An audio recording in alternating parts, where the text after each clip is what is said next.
नमस्कार। आज है 2 अक्टूबर 2020। जानेंगे आज की सभी बड़ी खबरें। उससे पहले अगर आपने हमारे चैनल को सब्सक्राइब नहीं किया है तो चैनल को सब्सक्राइब जरूर करें, जिससे आपको हिमाचल की हर लेटेस्ट न्यूज़ रोजाना मिले। बिना मास्क बसों में यात्रा की अनुमति नहीं, अंतर्राज्यीय आवाजाही पर रोक हटी। हिमाचल सरकार ने अनलॉक 5 को लेकर गृह मंत्रालय की ओर से और गतिविधियों को शुरू करने के लिए जारी दिशा निर्देशों को लागू करने के आदेश जारी कर दिए हैं। राज्य आपदा प्रबंधन सेल की ओर से जारी आदेशों के तहत कंटेनमेंट जोन के बाहर और गतिविधियों को फिर से शुरू किया जाएगा, जबकि कंटेनमेंट घोषित क्षेत्रों में 31 अक्टूबर तक लॉकडाउन जारी रहे। वहीं लोगों, माल की अंतर्राज्यीय और राज्य के अंदर आवाजाही पर अब रोक नहीं होगी। इसके लिए अलग से अनुमति लेने की जरूरत नहीं होगी।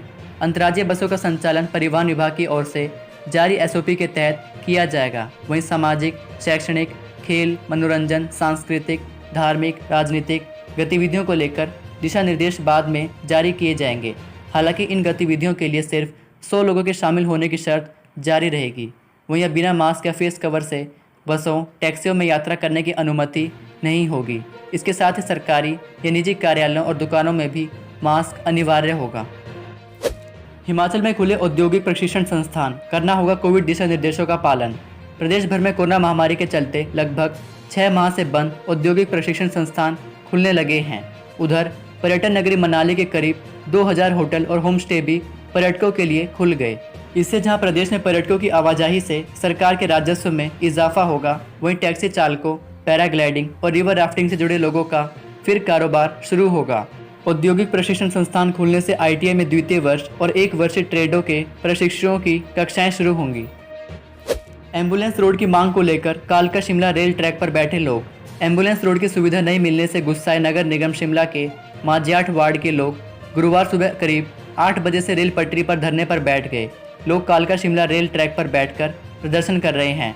इससे सोलन से कर्मचारियों को लेकर आने वाली ट्रेन रद्द करनी पड़ी है। लोगों का कहना है कि जब तक मांग पूरी नहीं होती, उनका प्रदर्शन जारी रहेगा। पीजी डिग्री कोर्स की प्रवेश परीक्षाएं 10 अक्टूबर से लेगा एचपीयू शिमला।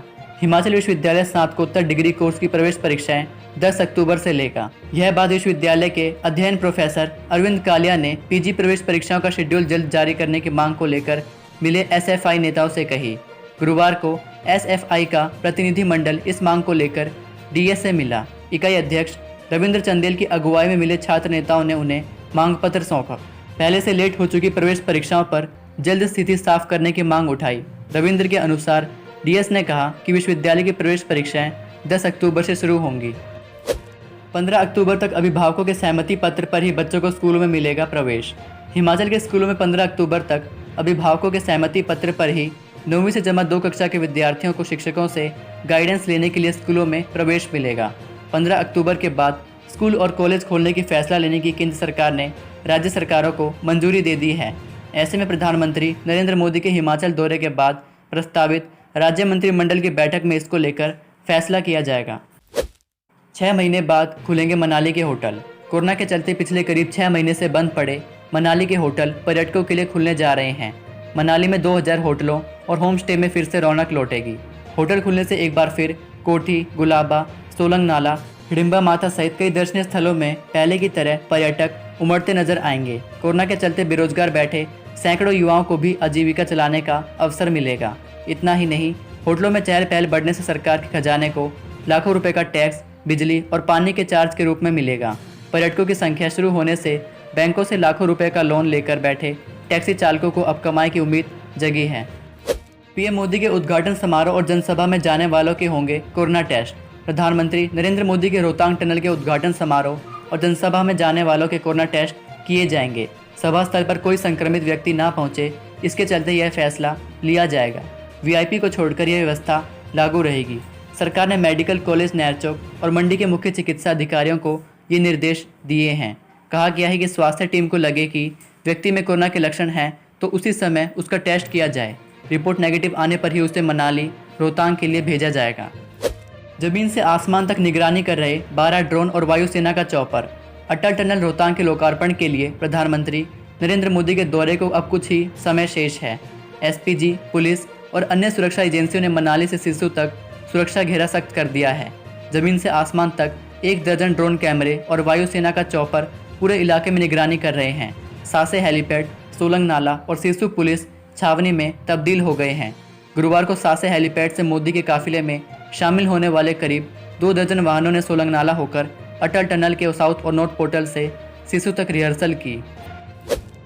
हिमाचल में व्यावसायिक एलपीजी सिलेंडर 26 रुपये महंगा, यहाँ जाने नए रेट। घरेलू गैस सिलेंडर के दाम में लगातार दूसरे महीने भी कोई बदलाव नहीं हुआ है। सितंबर का रेट ही इस महीने ही लागू रहेगा।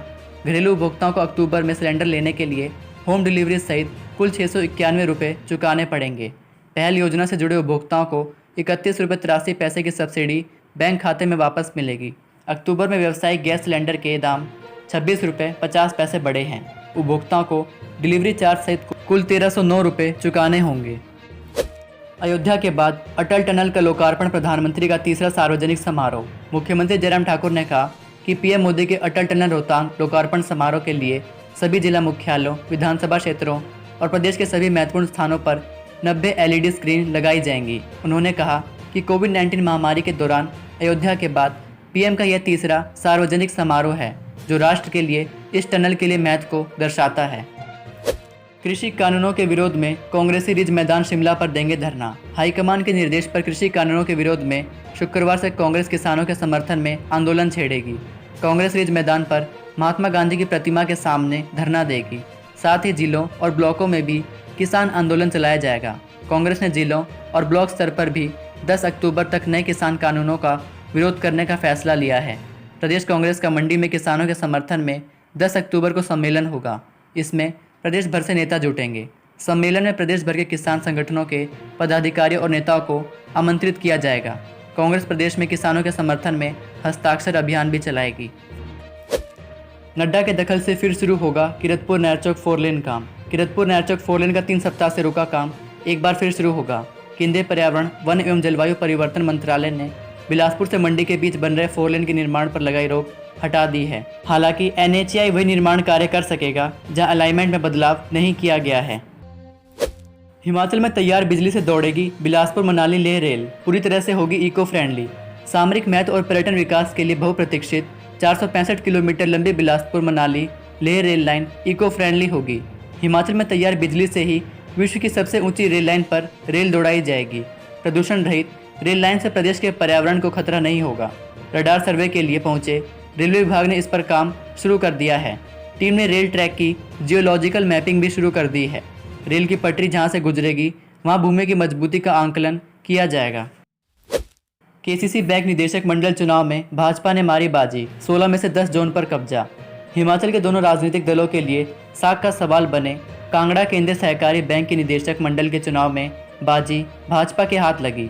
5 जिलों के 16 में से करीब 10 जोन पर भाजपा के उम्मीदवारों ने कब्जा किया। हालांकि चुनाव पार्टी चिन्ह पर नहीं हुए, लेकिन उम्मीदवार अपरोक्ष रूप से भाजपा और कांग्रेस दोनों ने खड़े किए थे। हालांकि चुनाव में कांग्रेस नेताओं ने भाजपा से कम दिलचस्पी दिखाई। चुनाव में बड़ा उलटफेर यह हुआ कि बैंक के पूर्व चेयरमैन जगदीश सिपैया अपने जोन से चुनाव हार गए।